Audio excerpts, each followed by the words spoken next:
आपण पाहत आहात जन आवाज न्यूज मराठी। आपली माती आपली माणसं। बकरी ईदच्या पार्श्वभूमीवर भिगवण पोलिसांचा रूट मार्च, नागरिकांना दिला सुरक्षिततेचा संदेश। बकरी ईद सणाच्या पार्श्वभूमीवर कायदा व सुव्यवस्था अबाधित राखण्यासाठी भिगवण पोलीस स्टेशनच्या वतीने मंगळवारी भिगवण मदनवाडी आणि तक्रारवाडी परिसरात रूट मार्च काढण्यात आला। नागरिकांमध्ये सुरक्षिततेची भावना निर्माण होऊन पोलीस दलाचा वचक कायम राहावा या उद्देशाने हा मार्च काढण्यात आला होता। सहाय्यक पोलीस निरीक्षक विनोद महांगडे यांच्या मार्गदर्शनाखाली झालेल्या रूट मार्चमध्ये एक सहाय्यक पोलीस निरीक्षक, एक पोलीस उपनिरीक्षक, 15 पोलीस अंमलदार तसेच 18 होमगार्ड सहभागी झाले होते। संवेदनशील भागातून पायी फेरफटका मारत पोलिसांनी नागरिकांशी संवाद साधला।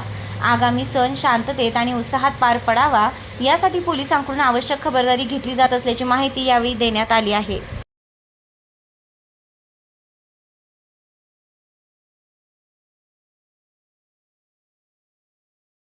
ताज्या अपडेटसाठी जन आवाज न्यूज मराठीला लाईक, शेअर आणि सबस्क्राईब करा। धन्यवाद।